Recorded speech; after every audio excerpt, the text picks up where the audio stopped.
이 관저공사와 관련해서는 뭐 그동안에 쭉 논란이 돼 왔었는데 한겨레가 또 단독 보도를 낸 거는 그동안에 이제 논란이 돼 왔었던 거는 이런 거예요. 종합 건설 업체가 원래 이거를 해야 되는데 인테리어 업체인 21g이라는 데가 했다. 근데 21g이라는 데가 알고 봤더니 코바나 콘텐츠를 후원한 적이 있는 김건희 여사와 관련된 업체더라. 근데 21g은 종합 건축을 할 수가 없는데 왜 이 관저공사를 했지? 누가 다른 사람 명의를 빌려가지고 했었던 거 아닌가? 그런데 그 종합 건축을 할 수 있는 그 명의를 가진 곳이 제주도에 있는 어떤 업체에서 그 명의만 빌려준 거 아니야? 21g이 다 하고? 뭐 이게 이제 핵심 내용이에요. 예. 핵심 내용입니다. 근데 이제 그거를 계속 이제 이쪽 대통령실은 국가 안보와 관련되는 거기 때문에 우리는 뭐 밝힐 수가 없다. 뭐 이렇게 지금 이야기를 하고 있는 거. 예. 이 보면은 이제 건설산업법 위반 혐의도 있는 거예요. 면허 대여가 나와 버리잖아요. 그렇죠. 사실 흔한 거기는 한데 이제 예. 뭐 그 건축 업계에서는 워낙에 뭐 이런 종류의 비리가 많이 있으니까 그렇죠. 수주를 예. 하는 사람 따로 있고 근데 수주한 사람이 면허가 없어요. 그렇죠. 그러면 뭘 빌려와야죠. 뭐. 예. 어떻게 들어가냐면 면허 있는 데로 가서 야 면허 빌려줘 한 다음에 어떻게 빌려오느냐 이 네. 사람이 취직을 해버려요. 형식적으로. 아. 네.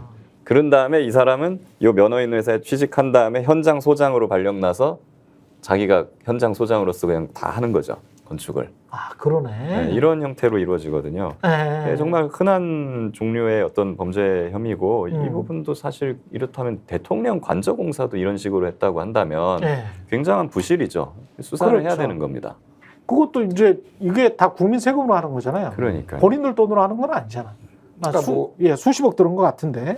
그러니까 네. 지금 착공 처리 구청에서 이제 공사 시작 시점으로 허가해준 날짜가 보면은 언론 보도 이제 한겨레 보도 보면은 예. 8월 29일에 시작을 해가지고 9월 5일에 끝났다라는 거예요. 사용 승인일이. 그러니까 며칠 만에 일주일 만에 14평의 증축을 끝냈다. 이거는 근데 14평을 증축을 어떻게 그 일반 화장실 공사 정도 아파트 하려고 그래도 일주일은 걸리는데. 그러니까요. 그러니까 네. 뭐 이게 아예 불가능하다라고 해서 한겨레가 취재를 해보니까 사실은 서류에는 일주일이라고 되어 있지만 허위라는 우리가 더 일찍 시작했다 사실은. 그럼 이건 서류가 허위라는 거예요. 그러니까 그렇지. 투명한 게 아무것도 없어. 그러니까 서류도 그러면 허위로 만들었을 가능성이 있네. 본인들이 이제 그 21g 관계자한테 물어보니까 취재해서 그렇게 답변했다라는 거예요. 처음에는 우리는 김해상이라고 얘기를 안 하다가 야 서류 보니까 너희 일주일 만에 지금 14평을 지금 이거를 지금 공사를 다 끝냈다고? 이게 말이 돼? 그러니까 아니, 사실은 우리 더 일찍부터 시작했어. 그러면은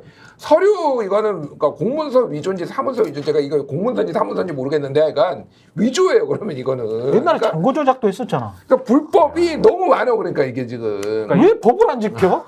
대통령실이? 그러니까는 뭐 종합건설업이라고 하는 거는 쉽게 말하면은 일반적으로 원청사를 얘기하는 거 아니에요. 예. 그러니까 원청사가 예를 들면은 이 시공사 또는 이제 뭐 의뢰하는 측에서 돈을 받아가지고 그거를 전문 건설업체들한테 이 도급을 주는 겁니다. 그렇죠. 그건 전문 건설업체들을 선정하는 측은 누구냐면 종건사가 하는 거예요. 종합건설사가 그렇죠. 하는 거예요. 예. 그리고 전문 건설사는 그렇게 하도급을 받아가지고 여기서 이제 예를 들면 자기들이 원하는 팀을 부르고 뭐 이런 일들을 그렇죠, 합니다. 그렇죠. 그래가지고 불러가지고 이걸 시키는데 원래 그게 정상적인 프로세스. 그렇죠. 예. 지금 여기서 이 의심의 핵심은 뭐냐면 21g이라는 전문 건설 업체가 인테리어 업체가.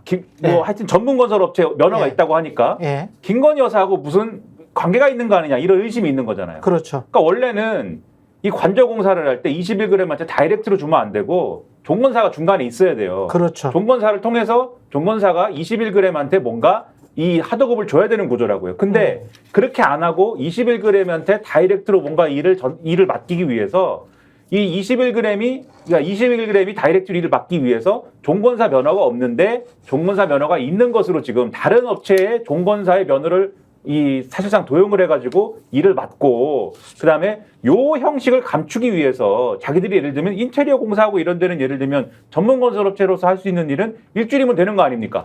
그렇죠. 그러니까 자기들이 일한 거는 지금 요 일주일이다 이렇게 해놓고 나머지 기간은 근데 일주일이라고 해놓은 거에 실제로 공사가 진행된 걸 보면은 일주일 안에 할 수 없는 공사를 해놨고 또 그러면은 전반적으로 이 공사를 니네가 다 했구나. 그리고 이 공사를 니네가 다 했다라고 하면은 일주일 안에는 끝낼 수 없었을 것이고 이 공사를 다 했다라고 하면은 중간에 종건사는 없었을 것이고 니네가 면허를 도용했겠네. 요 구조가 되는 거거든요. 그럼 면허를 왜 도용했을까? 아까도 말씀드렸듯이 김건희 여사와 관련돼 있는 부분에서 이 일을 다이렉트로 여기에 맡기기 위해서 된 거 아니냐. 얘기가 이렇게 가는 거예요. 김건희 여사와 친분이 있을 것으로 보이는 업체에 이익을 몰아줬다. 그 이익이 그런데 국민 세금이더라. 이렇게 이익을 불법적 행태로 몰아줘도 되니? 이거 불법 아니야? 하나하나씩 좀 조사를 해봐야 됐겠죠. 그 다음에 만약에 아까 그 한 7일 동안 우리가 사실은 그 공사를 한 게 아니고 훨씬 더 긴 기간 동안 공사를 했다면 이거는 공문서입니까? 사문서입니까? 사문서 위조 아니에요? 내용을 이제 허위로 하는 거는 예. 허위 공문서 작성죄가 될 수 있는데. 허위 공문서 작성. 네, 근데 허위 공문서는 공문서만 됩니다. 예. 그렇기 때문에 뭐 회사에서 그런 거 허위로 작성했다고 하면은 예. 뭐 그걸 죄를 묻긴 어렵겠지만 예. 다만 관공서에서 뭐 착공식이라든가 뭐 최종 준공식이라든가 이런 거를 허위로 기재했다. 관공서에서. 예. 그러면 허위 공문서 작성죄가 될 수 있죠. 그렇군요. 예. 한다, 진짜. 여기 아니 이 김건희 씨 일가는 이상한 게 너무 많아. 주가 조작이나 뭐 이런 것뿐만이 아니고 본인이 인정했듯이 경력도 이제 위조를 한 거잖아요. 사실. 저희가 얘기할 때 오셔가지고 라이브로 관전하시기 바랍니다. 반드시 주변 사람들 데리고 오시기 바랍니다. 구독, 좋아요, 알림 설정 해주시기 바랍니다. 좀 살려주십시오, 저 좀.